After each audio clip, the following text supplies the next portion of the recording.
तद्वरात्मकम् छन्दांसि यस्य त्वचि बर्हिरोम स्वाज्यम् दृशित्वम् घृशचातुर्होत्रम् सृक्तुण्ड आसीत् स्रुव ईशनासयो रिडोदरे चमसा कर्णरन्ध्रे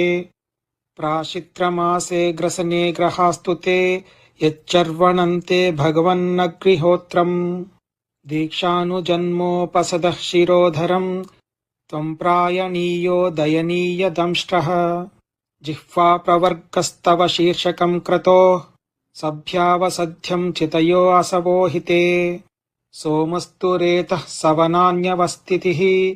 संस्थाविभेदास्तव देवदातवः सत्राणि सर्वाणि शरीरसन्धिस्त्वम् सर्वयज्ञक्रतुरिष्टिबन्धनः नमो नमस्ते अखिलयन्त्रदेवता द्रव्याय सर्वक्रतवे क्रियात्मने वैराग्यभक्त्यात्मजायानुभावित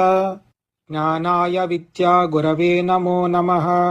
दंष्ट्राग्रकोट्या भगवंस्त्वया धृता विराजते भूधर भूसभूधर यथा वह्नान्निस्सरतो दता धृता मतङ्गजेन्द्रस्य सपत्रपद्मिनी त्रयीमयम् रूपमिदम् च सौकरम् भूमण्डलेनाद तदा धृतेन ते चकास्ति शृङ्गोडघनेन भूयसा कुलाचलेन्द्रस्य यथैव विभ्रम संस्थापयैनाम् जगताम् सतस्थुषाम् लोकाय पत्नीमसि मातरम् पिता विधेम चास्यै नमसा सह त्वया यस्याम् स्वतेजोऽग्निमिवारणावथा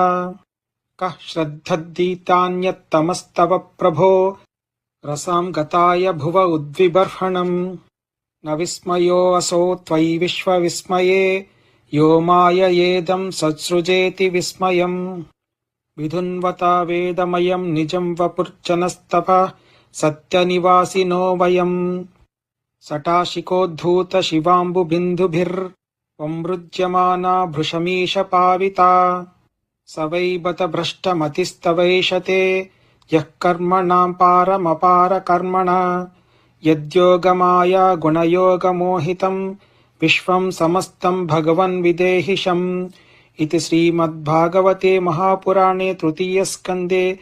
श्रीवराह प्रादुर्भावो नाम